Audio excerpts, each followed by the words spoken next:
SIR பணியில் மாநில அரசு அதிகாரிகளே ஈடுபடும் நிலையில் அவற்றை திமுக எதிர்ப்பது ஏன் என எதிர்க்கட்சித் தலைவர் பழனிசாமி கேள்வி எழுப்பியிருந்தார்.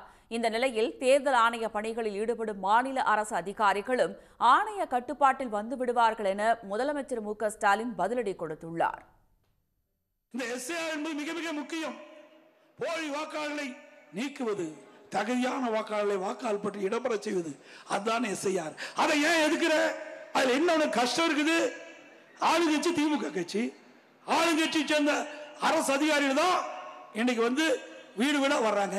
எதிர்க்கட்சிகளை சேர்ந்த சில அதிமேதாவிகள் இந்த எஸ்ஐஆர் பணியை நடைமுறைப்படுத்துவது மாநில அரசின் பணியாளர்கள் தான், அப்புறம் ஏன் திமுக எதிர்க்கணும்னு புரிதலற்ற உண்மைக்கு புறமான விவரங்களை வச்சு பேசுகிறாங்க.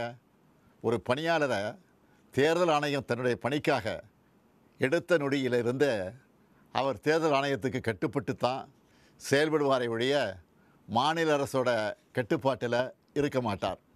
மக்களை திசை திருப்பினா போதும்னு தவறான தகவலை பரப்பக்கூடாது. என்னத்தையாவது பொய்ய சொல்லி எஸ்ஐஆரை எப்படியாவது நடத்திடலாமா, ஏழை எளிய மக்களுடைய வாக்குரிமையை நீக்கிடலாமான்னு எதிர்க்கட்சிகள் நினைப்பது வேதனைக்குரியது. உடனுக்குடன் செய்திகளை தெரிந்து கொள்ள சன் நியூஸ் பெல் ஐகானை கிளிக் பண்ணுங்க.